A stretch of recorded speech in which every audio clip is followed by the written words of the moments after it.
Abra sua Bíblia no livro de 2 Samuel, capítulo de número 12, por favor. Eu vou estar falando hoje sobre lidando com as feridas do adultério. Lidando com as feridas do adultério. Se este assunto não fosse importante, não estaria no Decálogo.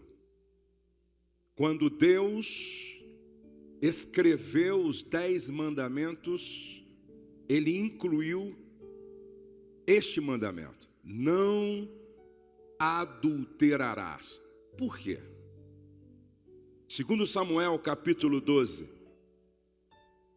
relata a triste história de um homem. Ele estava com 50 anos. Ele estava vivendo o auge da sua carreira como líder, como governador. Aos 50 anos, ele estava celebrando muitas e muitas vitórias, e por que não dizer que Davi estava vivendo o seu melhor momento? E aí a palavra do Senhor diz assim, capítulo 11, decorrido um ano, capítulo 11, verso 1, decorrido um ano no tempo em que os reis costumavam sair para a guerra, enviou Davi a Joabe e seus servos com ele e a todo Israel, que destruíram os filhos de Aminom e sitiaram Rabá, porém Davi ficou em Jerusalém.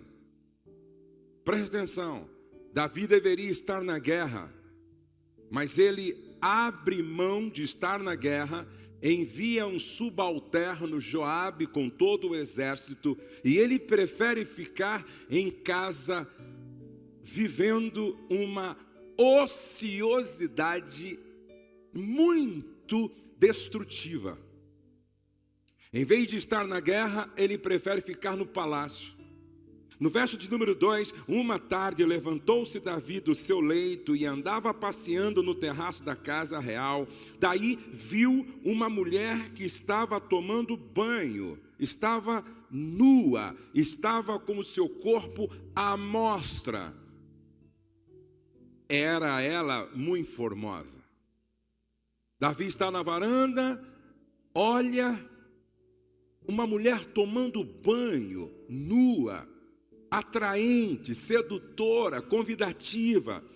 Verso 3, Davi mandou perguntar quem era. Disseram-lhe, é Betseba, filha de Eliã e mulher de Urias, o heteu. Davi mandou perguntar quem era.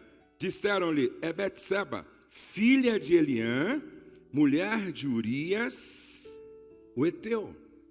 Em outras palavras, ela é mulher de um dos seus homens de confiança.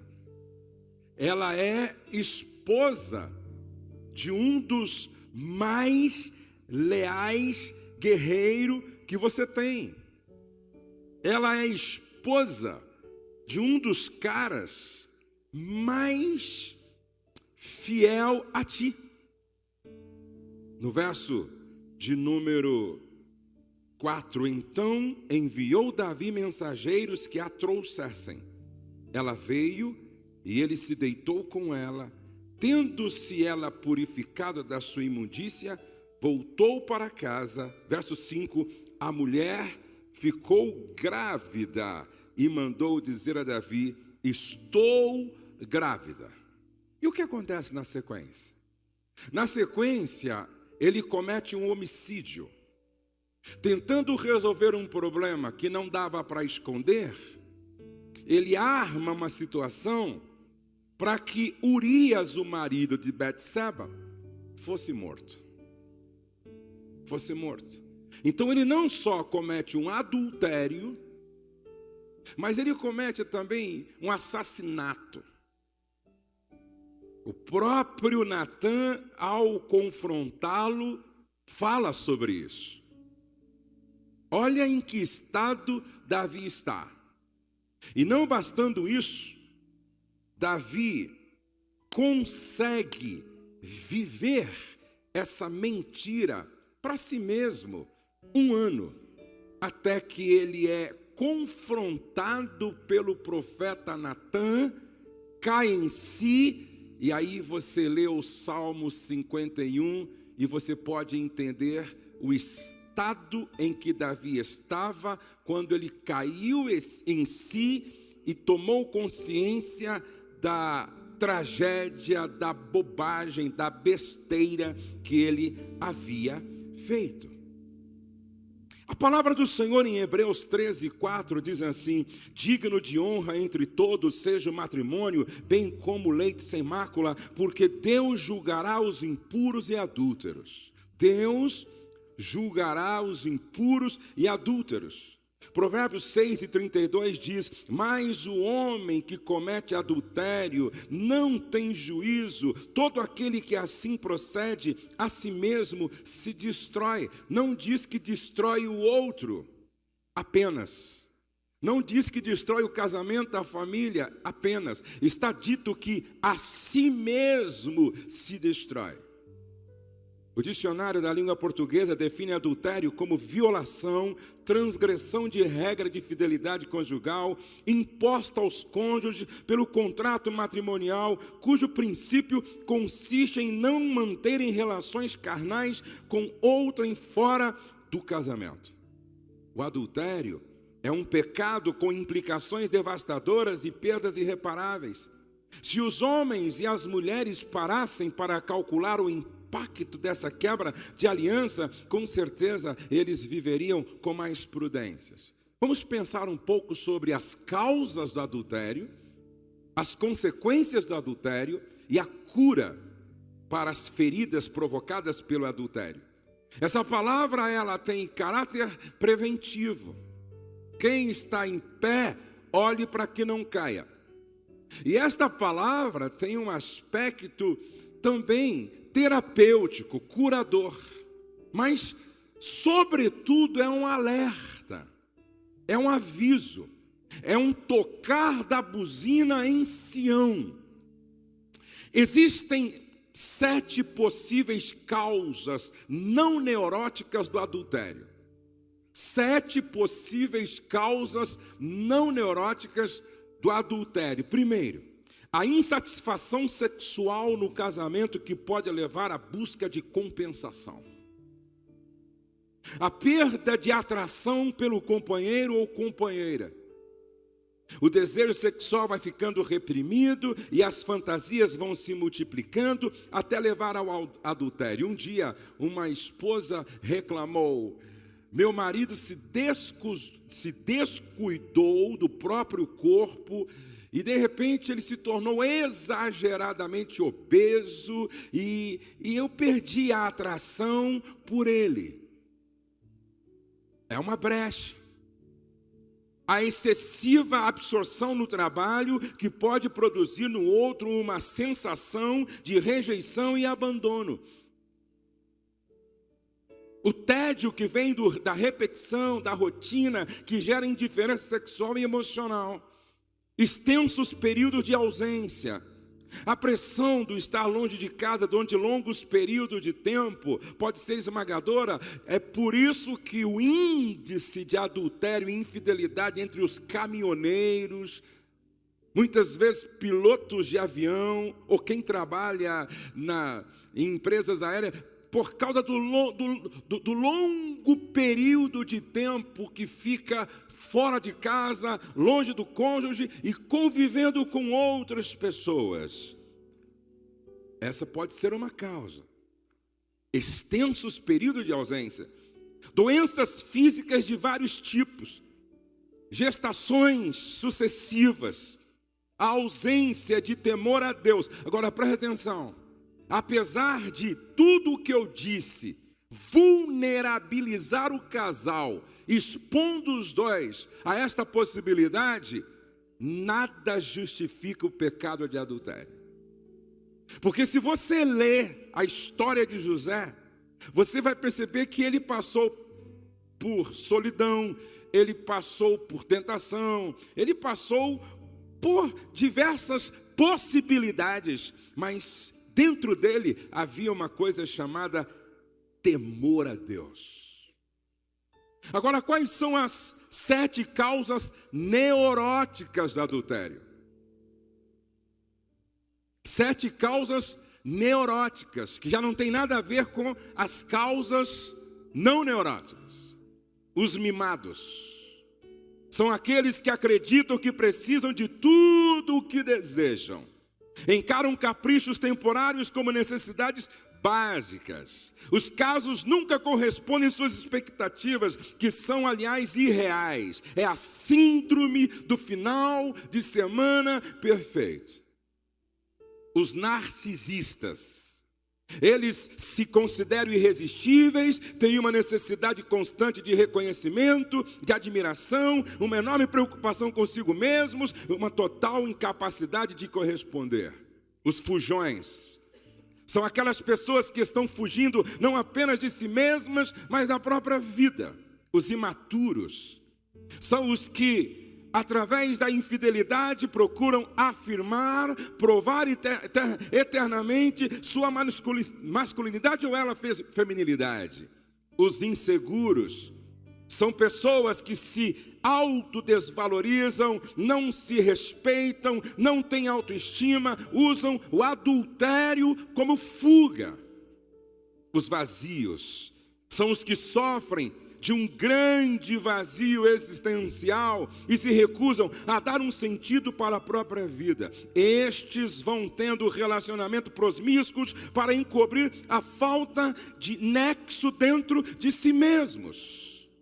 Os vingativos são os que traem, tendo como motivação um sentimento de vingança. Então, causas neuróticas: os mimados, os narcisistas, os fujões, os imaturos, os inseguros, os vazios e os vingativos. Em outras palavras, falta conversão, falta nascer de novo e falta caráter, falta integridade, falta responsabilidade, falta libertação. Agora preste atenção, nós temos as causas. Agora vamos dar uma olhada nas consequências do adultério. Se cada um de nós refletirmos sobre o impacto desta decisão, certamente não vamos fazer a opção pela infidelidade e pelo adultério. Primeiro, o adultério leva o homem à marginalização espiritual e moral. O adultério leva o homem, leva a mulher à marginalização espiritual e moral. E se ele for pastor, antes de perder a autoridade na igreja, perde-se a autoridade dentro de casa. O adultério, em segundo lugar, perturba emocionalmente o casamento. O adultério perturba emocionalmente o casamento. Compromete a comunicação, provocando um desvirtuamento do diálogo. É quando um diz A, o outro entende B.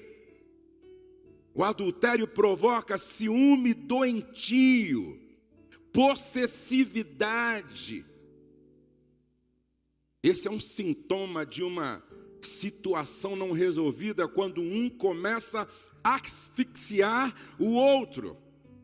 O adultério, número 3, endemoniza a cama do casal. O adultério endemoniza a cama do casal. A Bíblia diz em Hebreus 13: digno de honra seja o leito sem mácula, sem pecado, sem adultério, sem infidelidade conjugal, porque o adultério endemoniza a cama do casal, produzindo primeiro, inibição sexual.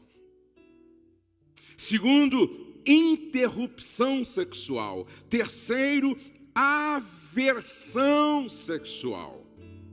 É da natureza desse espírito que se infiltra no relacionamento, fazer com que cada vez mais o desejo sexual migre de dentro para fora do casamento.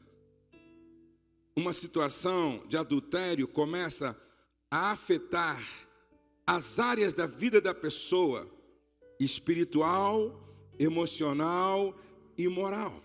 Agora, o que vem a seguir eu gostaria que você refletisse, guardasse e pensasse. Presta atenção. Em quarto lugar, o adultério desprotege sexualmente a vida dos filhos, deixando-os suscetíveis a diversas possibilidades de perseguições e abusos sexuais. Eu vou repetir. O adultério desprotege sexualmente a vida dos filhos. Dá uma olhada para a história de Davi. No capítulo 11, ele comete esse pecado de infidelidade, quebra da aliança, de adultério. E logo em seguida, começa a acontecer tragédias na vida dos seus filhos. Um irmão, meio-irmão, estupra a própria irmã, Tamar. Interessante. Faz assim, todos, por favor, fazem assim, ó, todos. Isso aqui é pedagógico, hein? Faz assim, ó, todos fazem assim, ó. Cadê o fotógrafo aí? Cadê o fotógrafo? Alguém aí, Eric, dá um grito pro fotógrafo. Essa é uma boa hora para tirar uma foto aqui, ó. Faz assim, todos assim, por favor. Preste atenção que casamento é cobertura. Repete comigo, casamento é cobertura. Aliança protege. Agora, aqui está o marido, aqui está a esposa. Presta atenção, aqui está o marido e aqui está a esposa. Se o marido cai, como é que fica a cobertura? Como é que fica o telhado? Olha aqui, ó, aqui, marido e esposa. Se o marido cai, a casa fica desprotegida, sim ou não?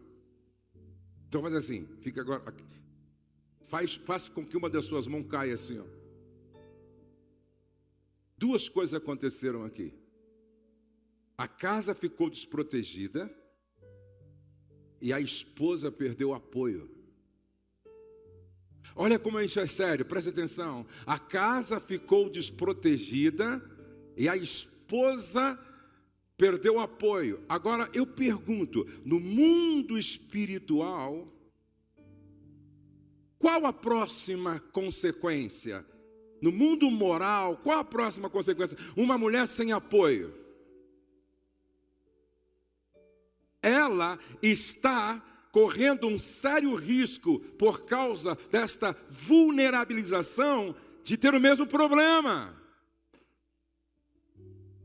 Vou repetir, o adultério desprotege sexualmente os filhos.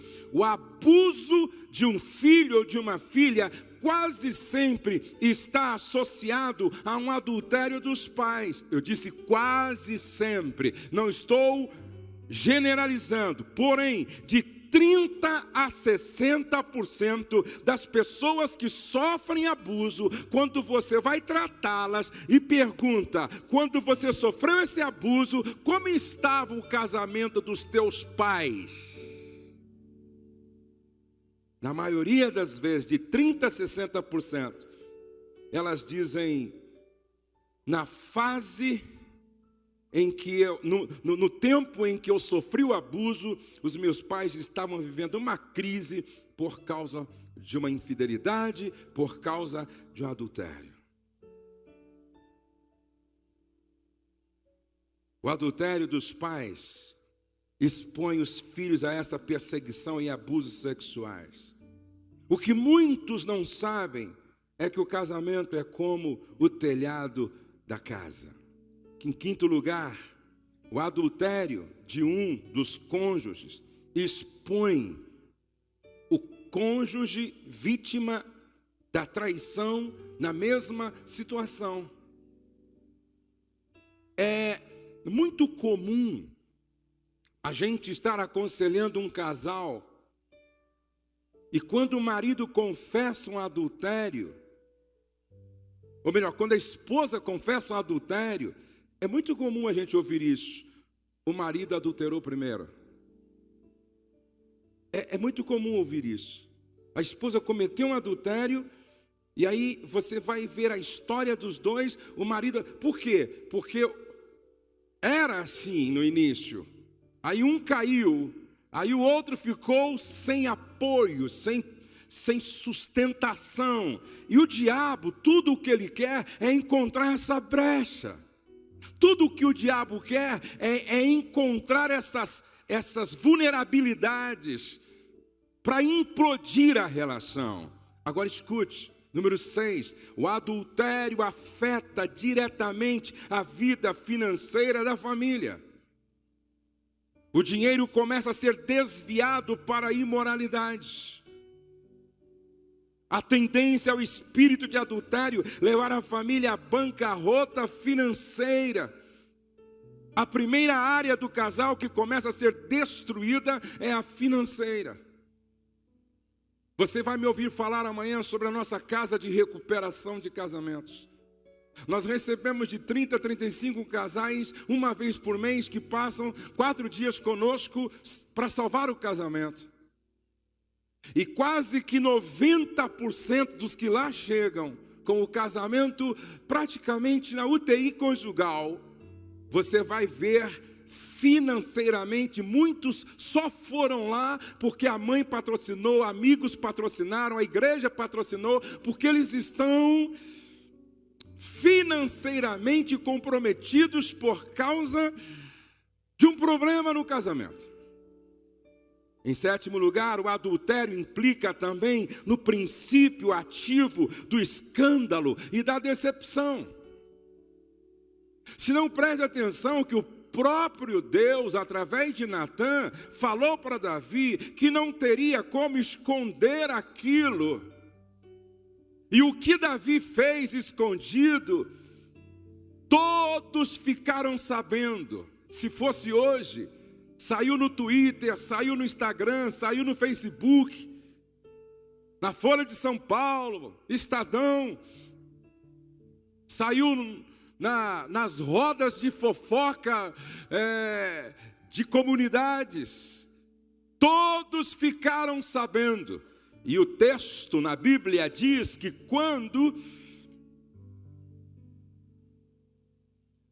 Davi estava saindo do palácio para não ser morto pelo próprio filho, que havia usurpado, tomado o seu lugar, ele foi sendo apedrejado por Simei. Ele foi sendo apedrejado. E esse apedrejamento moral é inevitável e faz parte da própria disciplina divina, segundo Davi. Porque um dos valentes de Davi quis resolver o problema matando aquele que o apedrejava. O próprio Davi disse: não. Foi Deus quem mandou ele me apedrejar, ou lançar pedras sobre mim e me amaldiçoar. Isso aqui faz parte de um processo disciplinar divino.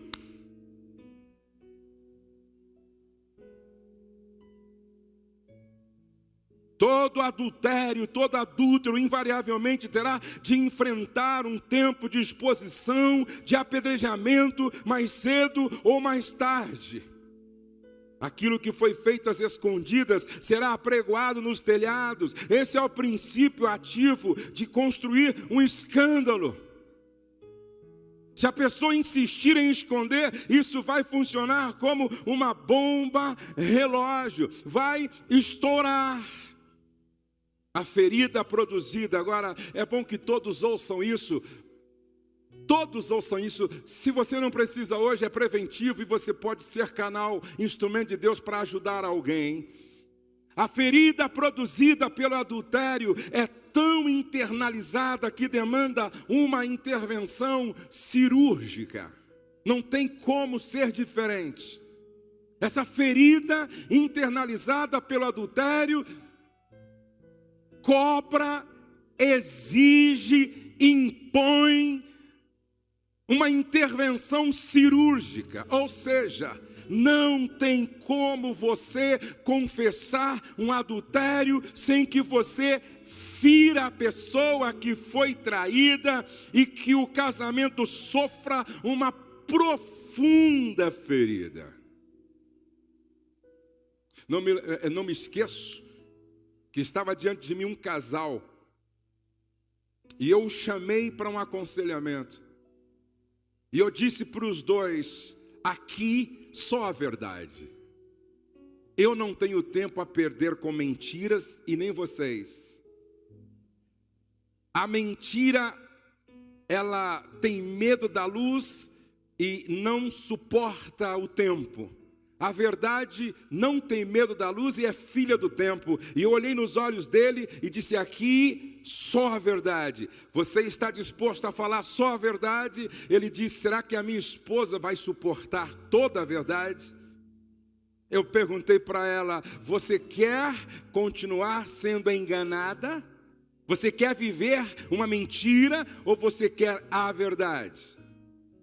Ela disse: eu quero ouvir toda a verdade. E quando ele começou a contar o seu problema de infidelidade, de adultério, na hora ela sofreu lá um choque psíquico e ficou muda.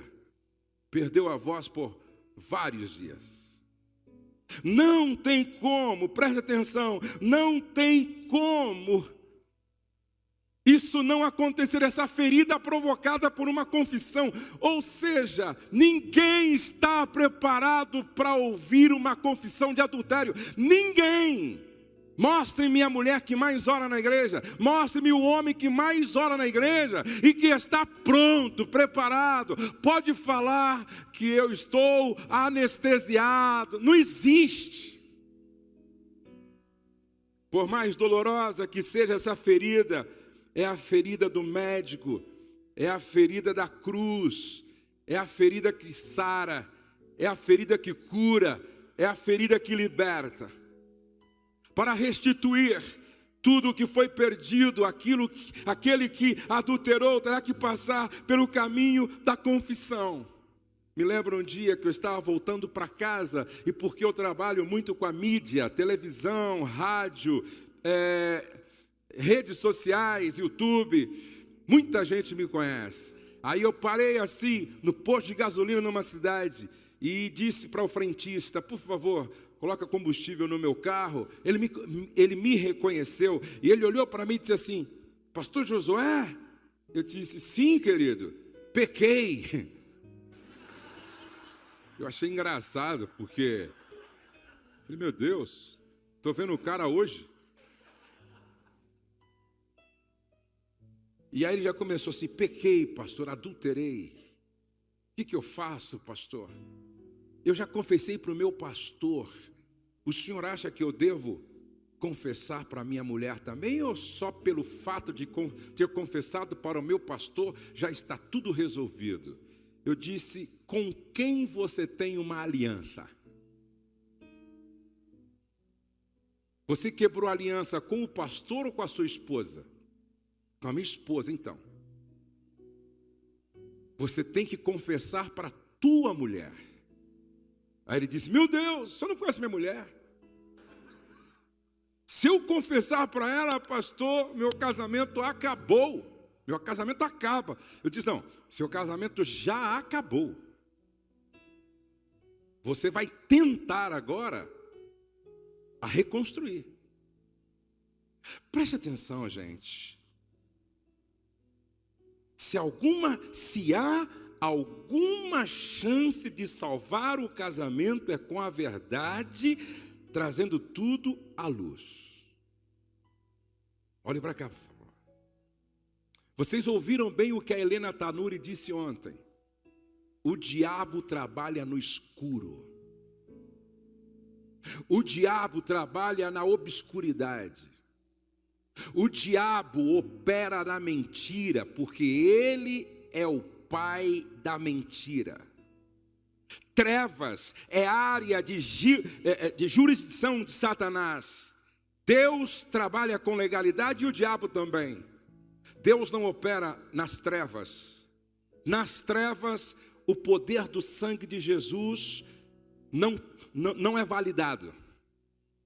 O que está escrito lá em 1 de João capítulo 1, verso 7? Se andarmos na luz, se andarmos na luz, se andarmos na luz, temos comunhão uns com os outros, e o sangue de Jesus Cristo, seu Filho, nos purifica de todo o pecado. Mas purifica de todo o pecado quando? Se andarmos na luz. Repete comigo, se andarmos na luz. Olha o que diz a Bíblia lá em Provérbios: aquele que confessa e deixa alcança misericórdia, mas o que encobre as suas transgressões nunca prosperará, nunca prosperará, nunca prosperará, nunca prosperará. Aquele que encobre as suas transgressões nunca prosperará. Essa ferida provocada pela confissão é necessária, porque é a ferida da cruz, é a ferida que cura, e esse processo é cirúrgico, é doloroso, coloca em risco a terceira pessoa, que é o matrimônio, pessoa jurídica, uma pessoa que tem uma consciência, um propósito e uma identidade. Certamente, talvez, quem sabe, eu esteja falando aqui para alguns casais que estão passando por este momento doloroso. O pessoal da internet que está me assistindo agora, provavelmente, quem sabe, talvez, alguns destes que me ouvem estão passando por este momento doloroso de uma confissão que provocou o rasgar da alma, o sangrar do coração. E a pergunta que fica é: qual é o processo básico para o tratamento desta ferida? Qual é o processo básico para o tratamento desta ferida provocada por uma confissão de um pecado que foi praticado contra Deus, contra si mesmo, contra o cônjuge, contra o casamento, contra a família, contra a igreja? Primeiro, tudo começa com uma confissão sincera. E essa confissão sincera é consequência de um arrependimento. E arrependimento, que é a mudança de mentalidade, que é a metanoia, que é conversão, que é a mudança de direção, esse arrependimento envolve três coisas. Primeiro, tristeza pelo pecado. Eu tenho um amigo, um grande líder, de uma grande igreja, que passou por esta triste experiência. Faz anos, está restaurado, curado, continua pastoreando a grande igreja e completamente curado. Ele até hoje, quando conversa comigo, e esse assunto vem à tona até hoje, depois de anos, ele diz: ah, Josué, se eu pudesse voltar lá atrás, eu não daria mole, eu não faria o que fiz, eu não cairia naquele laço. Até hoje, esse assunto provoca nele dor, tristeza pelo pecado. Segundo, confissão sincera. Terceiro, abandono do pecado. Então, o processo básico para tratar esta ferida começa com uma confissão sincera. O que encobre as suas transgressões nunca prosperará, mas aquele que as confessa e deixa, alcança misericórdia. Eu não conheço um casal que tenha confessado e o casamento não tenha sido restaurado. Eu não conheço um casal que com sinceridade experimentou essa conversão, essa metanoia, esse arrependimento e foi sincero. Eu não conheço tanto homem que confessou, tanta mulher que confessou. Eu não conheço um que confessou sinceramente e não foi abraçado pela graça de Deus. Segundo, essa confissão sincera precisa ser sustentada por um legítimo compromisso de mudança. Essa confissão sincera precisa ser sustentada por um legítimo compromisso com mudança. E mudança radical. Você lembra do que Jesus disse? Se a tua mão direita te faz pecar, corta. É melhor entrar no reino amputado do que no inferno com tudo. Se o teu olho direito te faz tropeçar, arranca, porque é melhor entrar no reino sem um olho do que no inferno com os dois olhos. Essa confissão sincera tem que ser acompanhada por um desejo de mudança radical. Perguntei para uma irmã: ô irmã, me segue lá no seu Facebook. Eu ministro muitas mensagens todos os dias. Ela disse: eu não tenho. Eu disse: mas por quê? Porque há 2 anos atrás foi o que me fez errar. Então eu cortei.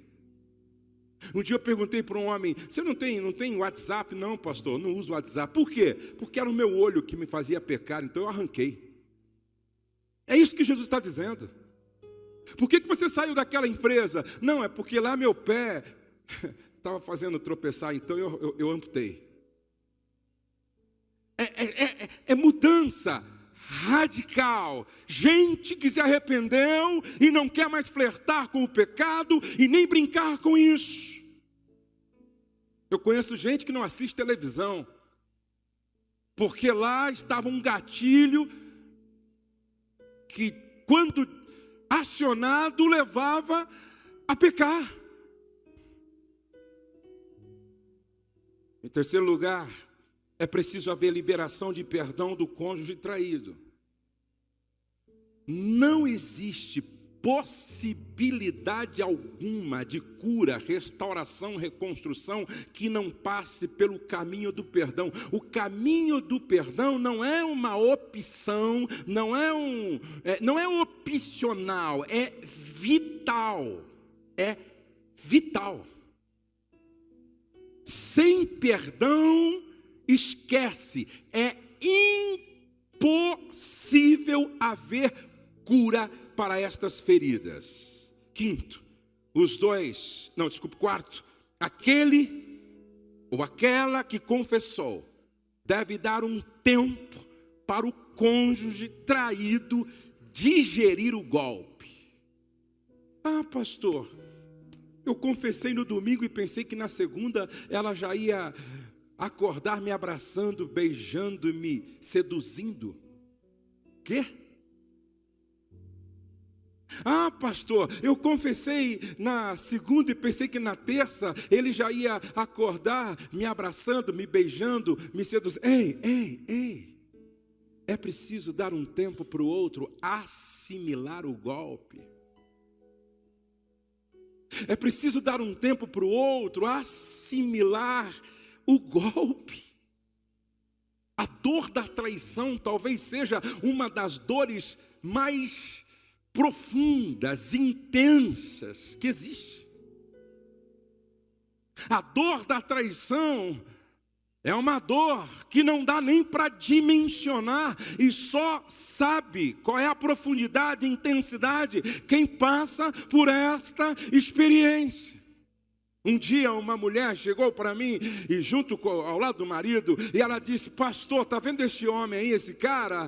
Quando eu estava no hospital dando à luz ao nosso segundo filho, ele estava no motel transando com outra. Dá para você imaginar a dor, o golpe, mas até esse casal também está restaurado para a glória de Deus. Agora preste atenção, quinto, os dois devem ter consciência de que o processo de perdoar a pessoa com quem o cônjuge se envolveu é doloroso. Presta atenção, perdoar aquela outra. Eu nunca me esqueço de um amigo, pastor, e ele disse para mim que estava orando naquela tarde de domingo, se preparando para pregar sobre perdão à noite na igreja. E ele orava: Senhor, hoje à noite eu vou trazer uma palavra sobre perdão para a congregação. Usa-me, Senhor, usa-me para pregar sobre perdão hoje à noite. E quando ele orava assim, o Espírito Santo disse: antes de subir ao púlpito para pregar hoje, liga para o homem que se deitou com a tua esposa e diga para ele assim: eu te perdoo. Porque você não pode pregar o que você ainda não praticou. Você não pode pregar o que você ainda não viveu. Você não pode subir ao púlpito e pregar algo que você não fez ainda. Você quer que eu te use hoje à noite para falar com muita autoridade sobre perdão? E há anos tinha passado. Ligue para o homem. E se é que você perdoou seu cônjuge, perdoou a você mesmo, perdoou aquele rapaz, então liga para ele e diga: estou ligando para você apenas para lhe dizer, te perdoo. Só que esse perdoar quem foi envolvido nesse processo não é simples, é doloroso. Último lugar, o processo de reconstruir a confiança perdida. Isso aqui é difícil. O processo de reconstruir a confiança perdida. Eu costumo dizer que eu estou pregando há praticamente 30 anos. E Deus tem guardado a minha vida. E por onde eu passei até hoje, no Brasil e fora do Brasil, a graça de Deus me cobriu, o temor de Deus me protegeu, e eu nunca deixei um rastro.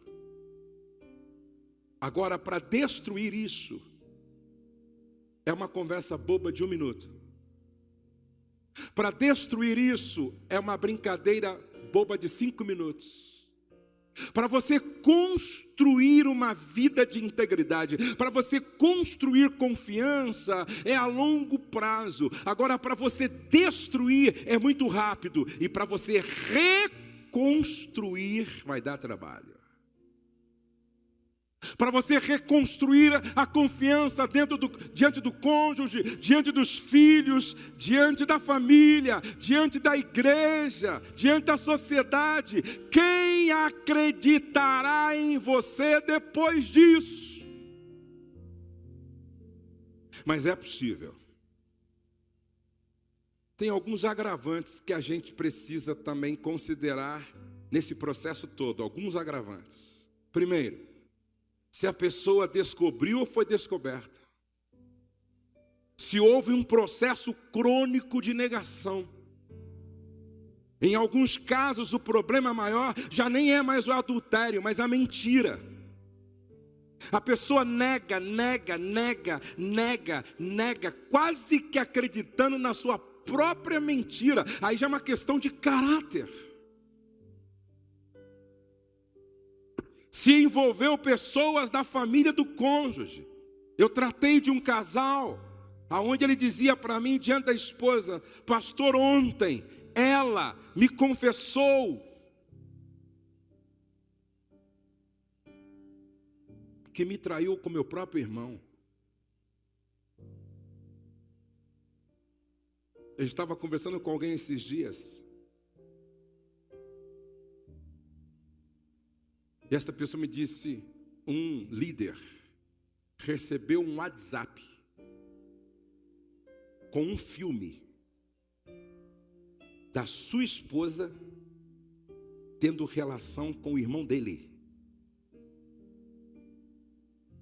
Esse cara quase que foi parar no hospital de loucos.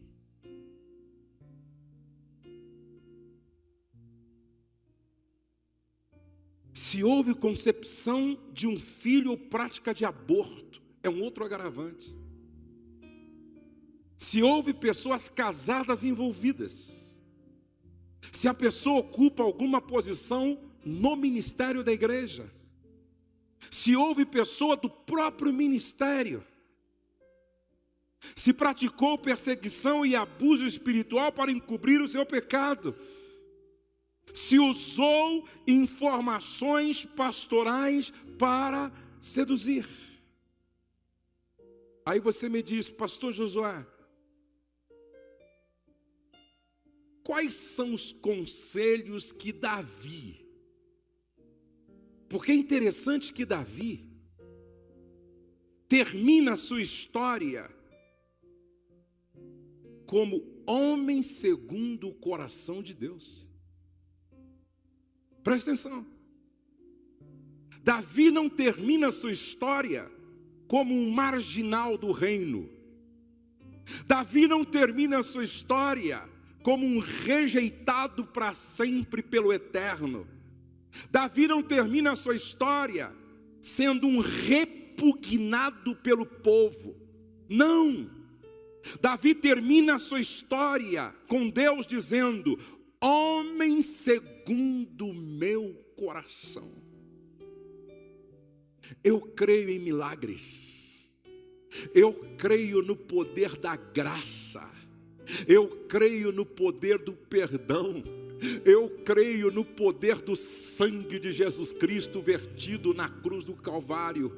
E eu creio que todos nós podemos, apesar das falhas, terminar nossa história com uma declaração do Pai: este é o meu filho amado. Este é um homem segundo o meu coração. E esta não é uma manhã qualquer. Esta é a manhã em que a graça de Deus se manifesta para curar, para libertar, para restaurar, para dizer para você: não é o diabo quem tem a última palavra, sou eu, diz o Senhor, quem tem a última palavra sobre a sua vida. Se você crê nisso, aplauda ao Senhor nesta manhã.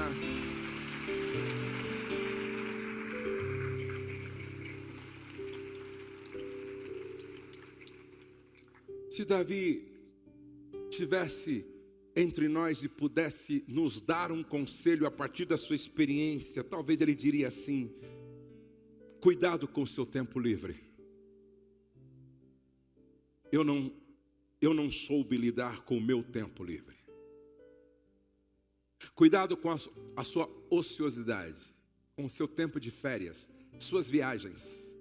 Porque um caso pode começar no intervalo para um café, para um almoço. Um caso pode começar num período de férias com outros casais. Um caso pode começar quando você menos espera. Por isso, cuidado com o seu tempo livre.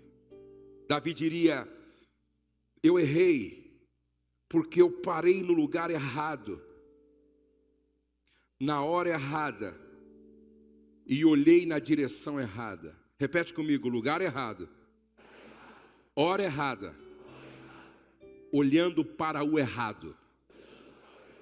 A pornografia hoje tem sido essa varanda expondo lá embaixo aquilo que te seduz, que te provoca. Os nossos olhos são as portas de acesso para a nossa alma.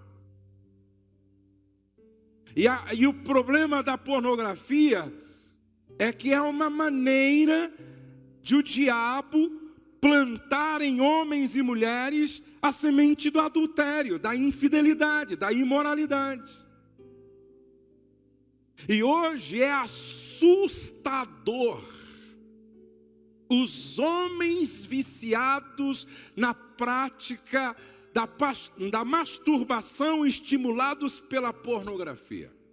E já há um estudo que diz que o vício, certo, na prática da masturbação, por causa da pornografia, ou por causa da pornografia que se masturba, já é comparado ao vício de cocaína.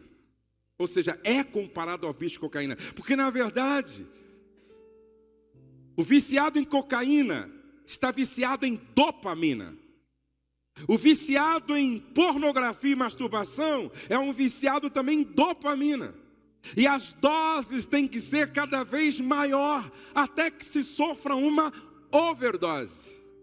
Foi quando aquele ator de Hollywood, que reconheceu que precisava ir para uma clínica de recuperação, ele disse: eu fiquei tão viciado em pornografia, em masturbação, e só me dei conta quando eu comecei a ver isso da meia-noite, e era 8 horas da manhã, eu estava ainda mergulhado nisso. Eu me tornei um dependente, um escravo, um miserável. E ele precisou ir para uma clínica de recuperação para dizer agora que me parece que há alguns anos que ele está limpo, que ele está liberto.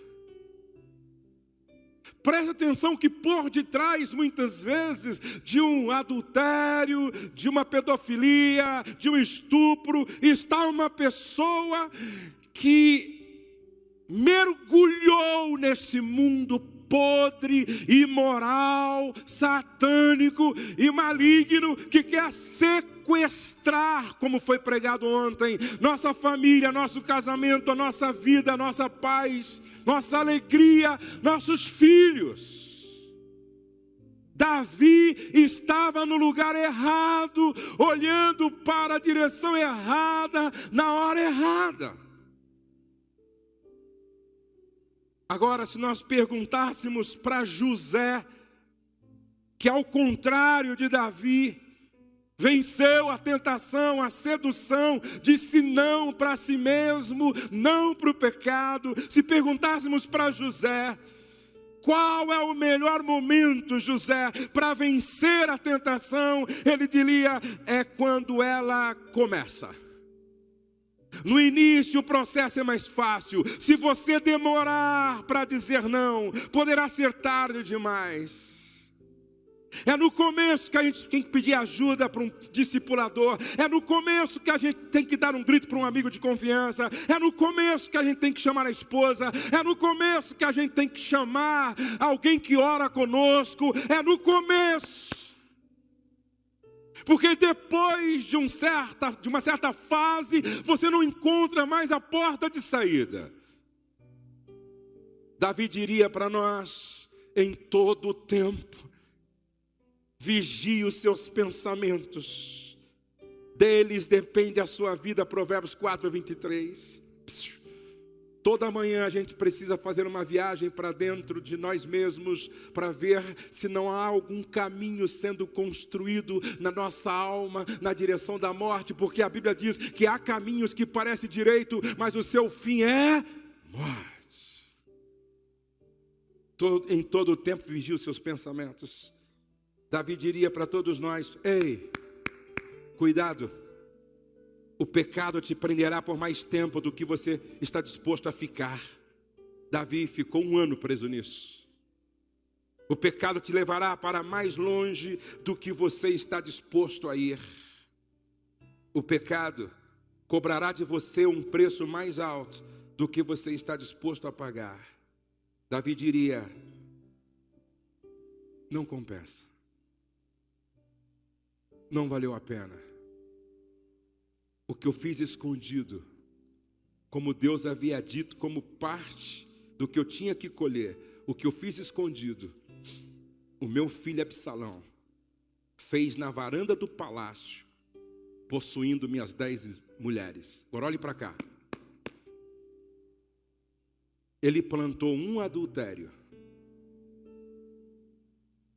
e colheu 10 adultérios, quando o seu próprio filho arma uma tenda na varanda e estupra, violenta as 10 mulheres do pai.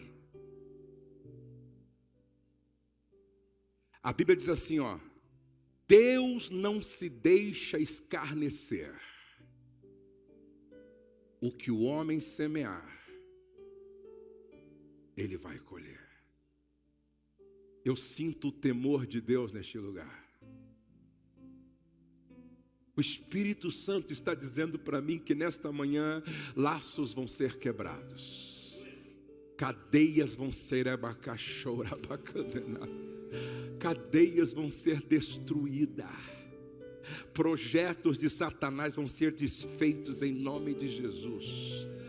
Gente vai sair daqui com essa disposição de se arrepender. Deus vai triunfar na sua casa. Deus vai triunfar no seu casamento. Deus vai triunfar na sua família. Deus vai triunfar. Fique de pé, por favor. Não precisa ler. Eu quero ler com você.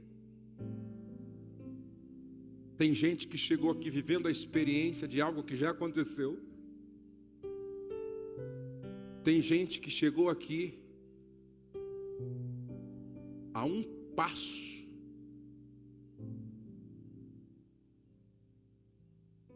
de um adultério.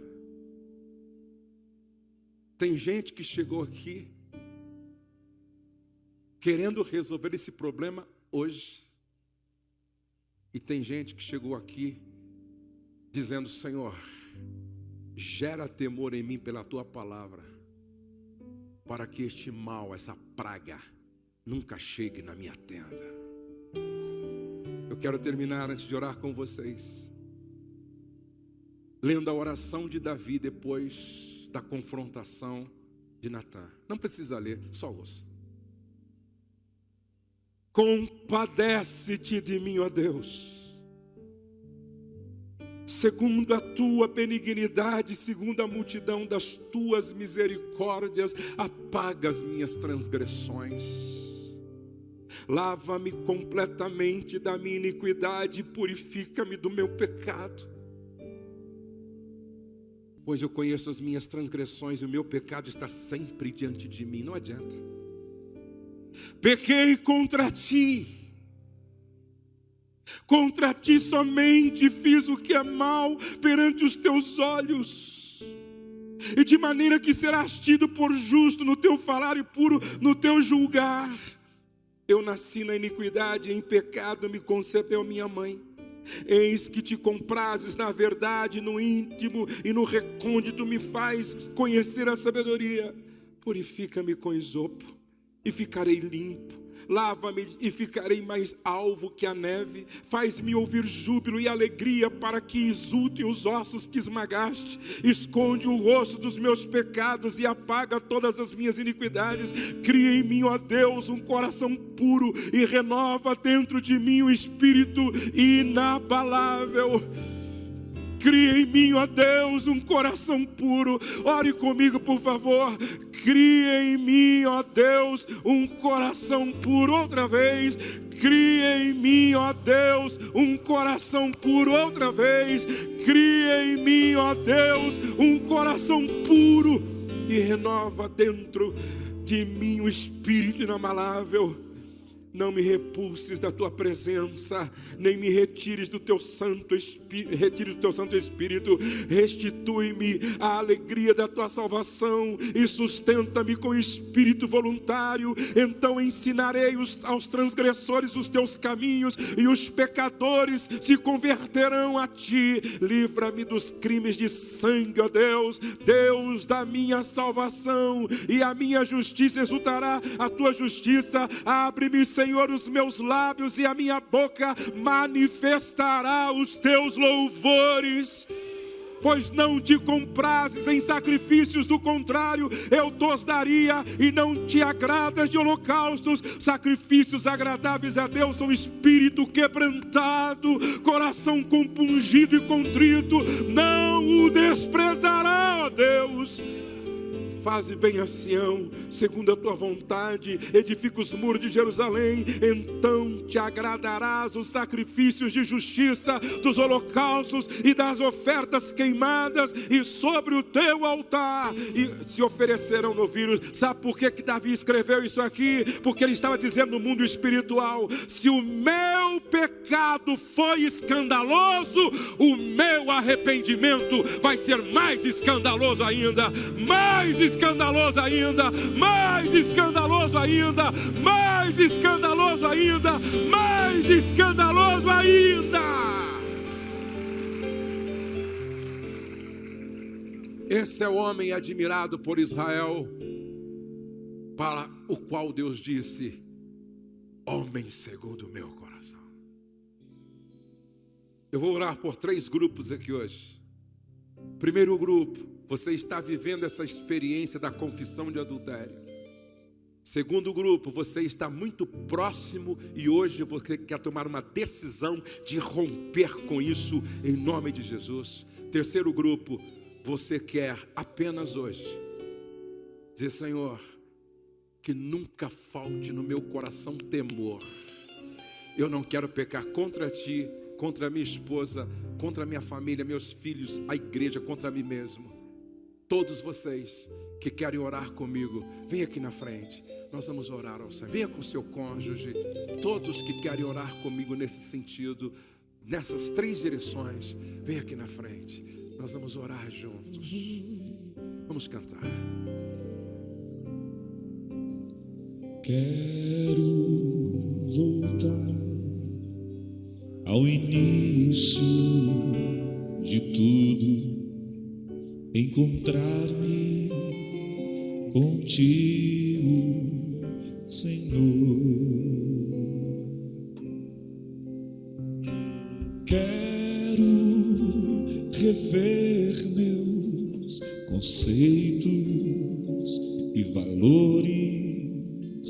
Eu quero reconstruir.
Que o nosso olhar seja um olhar de graça nessa manhã.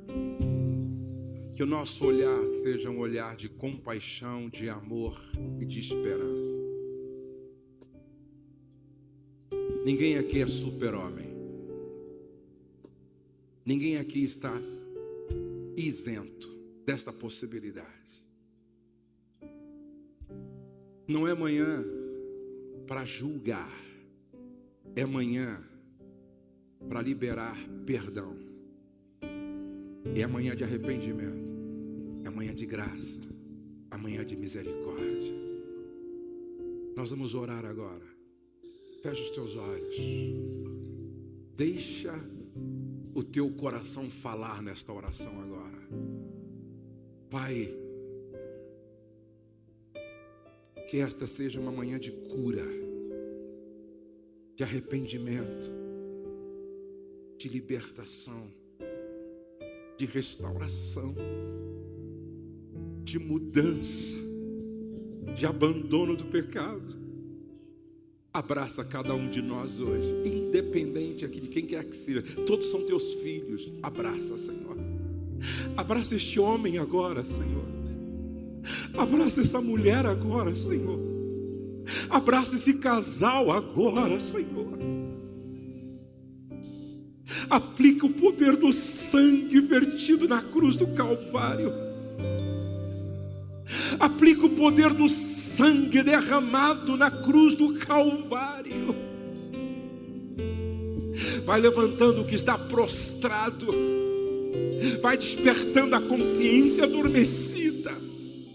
Vai enchendo o que está vazio da tua presença e da tua graça e do teu Espírito. Começa a escrever uma nova história a partir desta manhã. Glorifica o teu nome de forma extraordinária, transformando, restaurando, levantando, provocando, ó Deus, desejo de servir-te melhor. Coloca dentro de nós temor pela tua palavra, Senhor. Aqueles que precisam de restauração, restaura. Aqueles que precisam de renovação, renova. Aqueles que precisam de um fortalecimento, fortalece. Mas que todos nós saímos daqui poderosamente tocados por esta palavra, instruídos por esta palavra, e que possamos levar a sério esta palavra, e que esta verdade traga para as nossas vidas libertação. Pai, eu abençoo cada esposa, eu abençoo cada marido e declaro que restaurados, declaro transformados, declaro curados para louvor e glória no nome de Jesus. Eu gostaria que você desse um abraço e fizesse uma oração de 2 minutos junto com o seu cônjuge, de frente. Abraça o seu cônjuge de frente assim. O pastor Nagai vai estar cantando essa canção. Você vai estar orando 2 minutos e pode sair para o intervalo, e Deus abençoe. Quero voltar ao início de tudo.